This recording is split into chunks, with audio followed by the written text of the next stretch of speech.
આગામી 3 કલાક રાજ્યમાં વરસાદનું રૌદ્ર સ્વરૂપ જોવા મળશે તો રાજ્યના અનેક વિસ્તારમાં ધોધમાર વરસાદ જોવા મળશે। દોસ્તો સૌપ્રથમ સમાચારની વાત કરીએ તો ગુજરાતમાં સવારથી મેઘો મહેરબાન 1 વાગ્યા સુધી રાજ્યમાં 50 તાલુકામાં વરસાદ તો બોટાદ જિલ્લામાં પણ ધોધમાર વરસાદ જોવા મળ્યો તો સૌરાષ્ટ્રના અનેક વિસ્તારમાં પાણી ભરાયા। દોસ્તો ફટાફટ બીજા સમાચારની વાત કરીએ તો ગુજરાતમાં ધીમી ધારે વરસાદી માહોલ ફરી વખત જામ્યો તો આગામી 24 થી 27 ઓગસ્ટ વચ્ચે ભારેથી અતિભારે વરસાદની આગાહી તો હવામાન નિષ્ણાત અંબાલાલ પટેલે આગાહી કરી છે કે સુરત અને ભરૂચ સહિત દક્ષિણ ગુજરાતમાં એક નહીં પરંતુ 10 ઇંચ જેટલો વરસાદ પડવાની સંભાવના વ્યક્ત કરવામાં આવી। દોસ્તો ફટાફટ બીજા સમાચારની વાત કરીએ તો પરેશ ગોસ્વામીની આગાહી પ્રમાણે અરબી સમુદ્ર અને બંગાળની ખાડીમાં એક સાથે 2 સિસ્ટમ સક્રિય તો ઓગસ્ટના છેલ્લા અઠવાડિયામાં રાજ્યમાં થશે મેઘમહેર।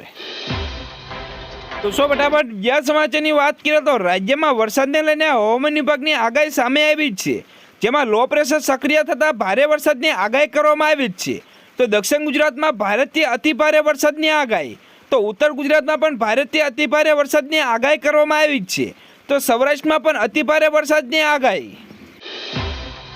તો દોસ્તો ફટાફટ બીજા સમાચારની વાત કરીએ તો બંગાળની ખાડીમાં લો પ્રેશરના કારણે અનેક રાજ્યમાં વરસાદનું એલર્ટ જારી તો પશ્ચિમ બંગાળમાં લો પ્રેશર સર્જાયું છે તેની અસર ગુજરાત પર જોવા મળશે તો રાજ્યના અનેક વિસ્તારમાં 23 ઓગસ્ટથી ભારે વરસાદની આગાહી કરવામાં આવી છે।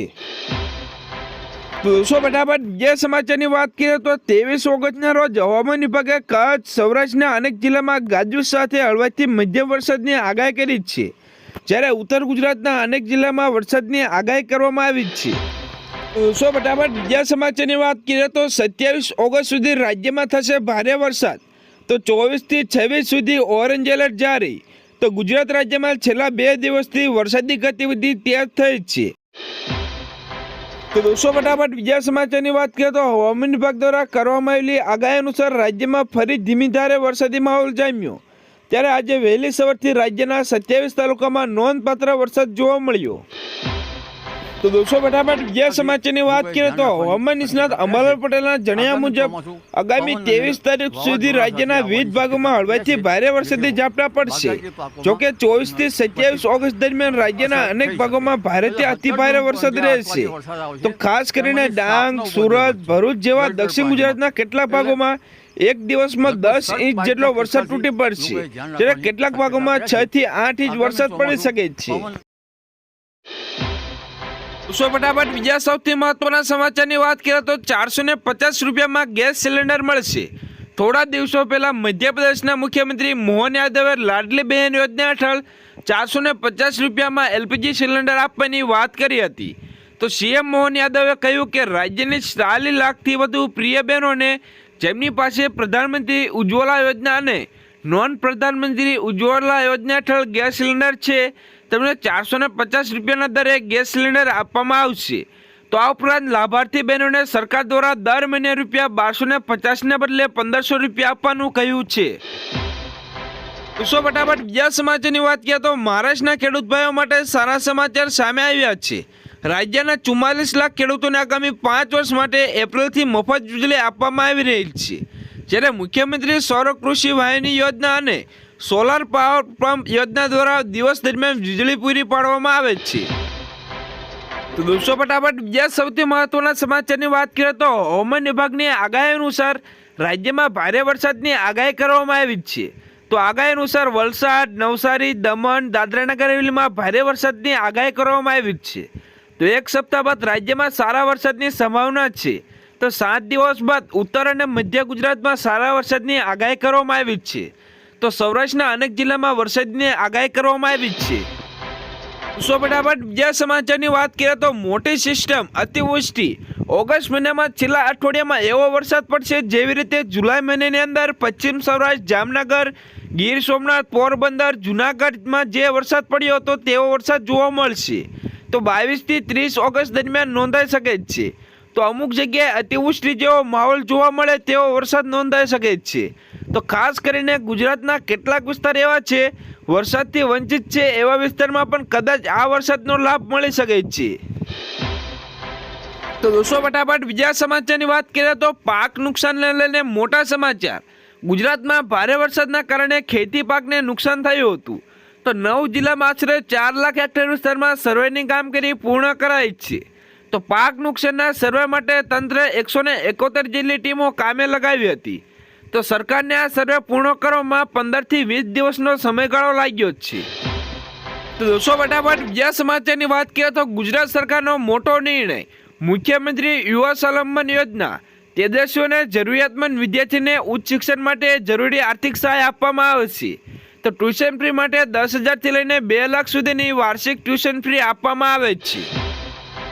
તો દોસ્તો ફટાફટ બીજા સમાચારની વાત કરીએ તો અમરેલી, ભાવનગરમાં મધ્યમ વરસાદ તથા બોટાદ, સુરેન્દ્રનગર, રાજકોટ, મોરબી, મહેસાણા, પાટણ, સાબરકાંઠા, બનાસકાંઠામાં મધ્યમ વરસાદની આગાહી કરવામાં આવી છે. તો અમદાવાદ, ગાંધીનગરમાં હળવો વરસાદ થઈ શકે છે. તેમજ આણંદ, નડિયાદ, વડોદરામાં હળવો વરસાદ થઈ શકે છે. તો ઉત્તર ગુજરાત, સૌરાષ્ટ્રમાં પણ ભારે વરસાદની આગાહી કરવામાં આવી છે. તો આગામી દિવસોમાં વરસાદની તીવ્રતા વધશે. તો રાજ્યમાં આગામી 3 દિવસ ભારે વરસાદની આગાહી કરવામાં આવી છે.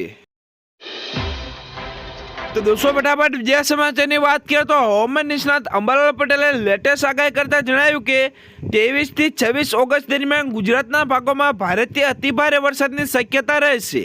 તો બિહાર, બંગાળમાં બનતા લો પ્રેશરની અસર મધ્યપ્રદેશ, ગુજરાત પર આવશે. તો અરબ સાગરની સિસ્ટમ મજબૂત થશે. તો મધ્યપ્રદેશ અને ગુજરાતના ભાગો સુધી આવશે. સો ફટાફટ બીજા સમાચારની વાત કરીએ તો પશુપાલકો માટે ખુશીના સમાચાર સામે આવી રહ્યા છે. બનાસકાંઠાના પશુપાલકો માટે ખુશીના સમાચાર છે. વાસ્તવમાં જે બનાસ ડેરીમાં 56ની સાધારણ સભા મળી હતી. તો આ સાધારણ સભામાં બનાસ ડેરી દ્વારા પશુપાલકો માટે ભાવ ફેરફાર વધારો જાહેર કરાયો હતો. તો આ જાહેરાત બાદ હવે 4 લાખથી વધુ પશુપાલકોને ભાવમાં ફેરફાર જોવા મળશે. તો દોસ્તો ફટાફટ બીજા સમાચારની વાત કરીએ તો કેન્દ્ર સરકાર દ્વારા ગુજરાતને મોટી ભેટ. જ્યાં દોસ્તો વડાપ્રધાનના અધ્યક્ષતાના સ્થાને મળેલી કેબિનેટ બેઠકમાં આગામી નાણાકીય વર્ષ માટે રજૂ કરેલા બજેટમાં 1 કરોડ રહેઠાણ ઉપર સોલાર પેનલ લગાવવા માટે પ્રધાનમંત્રી સૂર્યઘર મફત વીજળી યોજના જાહેર કરી છે. તો આ યોજના અંતર્ગત સોલાર પેનલ્સમાં ઇન્સ્ટોલેશન માટે 65,700 કરોડની સબસિડી પૂરી પાડવાની મંજૂરી આપવામાં આવી છે.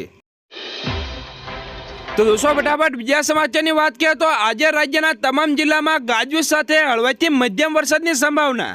તો 25 ઓગસ્ટ સુધી રાજ્યમાં વરસાદી માહોલ જોવા મળશે. તો દોસ્તો ફટાફટ બીજા સમાચારની વાત કરીએ તો 21 ઓગસ્ટથી રાજ્યમાં વરસાદનું જોર વધી શકે છે. તો 21 ઓગસ્ટથી નવસારી, વલસાડ, દમણ, દાદરાનગર હવેલીમાં ભારે વરસાદ સાથે એલર્ટ જારી કરવામાં આવ્યું છે. તો અત્યાર સુધી સૌરાષ્ટ્ર અને કચ્છમાં સરેરાશ કરતાં વધુ વરસાદ નોંધાયો હતો. દોસ્તો ફટાફટ બીજા સમાચારની વાત કરીએ તો મુન્દ્રામાં કસ્ટમ અને તેના નામે ભ્રષ્ટાચાર ચરમસીમા પર છે. તો થોડા મહિના પહેલા કસ્ટમમાં ભ્રષ્ટ અધિકારી પણ ઝડપાયા હતા, પરંતુ વચેટીઓને કારણે ડર નથી. તો આ દરમિયાન મુન્દ્રાના અદાણી પોર્ટ પરથી દુબઈમાંથી આયાત કરેલ યુરિયાનો જથ્થો બમણો કરવામાં આવ્યો છે. તો 4 વ્યક્તિઓ હરિયાણાના વેપારી પાસેથી અલગ અલગ બહાને 13.40 લાખ રૂપિયા પડાવી લીધા હતા. તો દોસ્તો ફટાફટ બીજા સમાચારની વાત કરીએ તો ભારતીય હવામાન વિભાગની આગાહી પ્રમાણે દેશના પશ્ચિમ અને ઉત્તર પૂર્વીય ભાગોમાં અને દક્ષિણ પશ્ચિમ ચોમાસું સક્રિય થયાના કારણે બિહાર, ઝારખંડ, ઓડિશા, ગુજરાત, પશ્ચિમ બંગાળ, ઉત્તર પ્રદેશ, રાજસ્થાન, દિલ્હીમાં હળવાથી મધ્યમ વરસાદની આગાહી કરવામાં આવી છે. તો એનસીઆરસીમાં દિવસોમાં ઉત્તર પૂર્વ રાજ્યમાં ભારે વરસાદની શક્યતા. તો આ દરમિયાન હવામાન વિભાગે કેટલાક રાજ્યોમાં ભારેથી અતિભારે વરસાદની આગાહી કરેલ છે. તો દોસ્તો ફટાફટ બીજા સમાચારની વાત કરીએ તો મેઘરાજા આગામી દિવસોમાં ફરી રાજ્યને ધમરોળશે. તો હવામાન વિભાગ દ્વારા આગાહી કરવામાં આવી છે કે આગામી 22 થી 23 ઓગસ્ટ સુધી રાજ્યમાં ભારેથી અતિભારે વરસાદ જોવા મળશે. તો આગાહી પ્રમાણે રાજ્યમાં આગામી 22 થી 23 ઓગસ્ટે ભારેથી અતિભારે વરસાદ ખાબકી શકે છે. તો આ સિસ્ટમના કારણે દક્ષિણ ગુજરાતના મોટાભાગના જિલ્લામાં ખાસ કરીને નવસારી, વલસાડમાં ભારે વરસાદ પડશે. તો આ ઉપરાંત સંઘ પ્રદેશ, દાદરાનગર હવેલીમાં પણ તાંડવ વરસાદનું જોવા મળશે. તો દોસ્તો ફટાફટ બીજા સમાચારની વાત કરીએ તો હવામાન નિષ્ણાત દ્વારા આગાહી કરવામાં આવી હતી કે 25 ઓગસ્ટના રોજ બંગાળની ખાડી પર ડિપ્રેશન વિકસી શકે છે, જે ઓગસ્ટના અંત સુધી રાજ્યના ઘણા ભાગોમાં સારો વરસાદ લાવી શકે છે. તો 7 સપ્ટેમ્બરના તહેવારની મોસમ દરમિયાન હળવેથી ભારે વરસાદ પડી શકે છે. તો દોસ્તો ફટાફટ બીજા સમાચારની વાત કરીએ તો રાજ્યમાં આગામી 7 દિવસ સાર્વત્રિક વરસાદને લઈને આગાહી કરી છે, પરંતુ ક્યાંક ભારે વરસાદની આગાહી કરવામાં આવી છે. તો ઓફશોર ટ્રફ સિસ્ટમ સક્રિય થવાની હોવાને કારણે મધ્ય વરસાદની આગાહી કરી છે. તો અત્યાર સુધી રાજ્યમાં સામાન્ય કરતાં વધુ વરસાદ નોંધાયો. તો અત્યાર સુધી રાજ્યમાં 506 mm વરસાદ નોંધાયો. તો આગામી 5 દિવસ માછીમારોને દરિયો ન ખેડવા સૂચના આપવામાં આવી છે.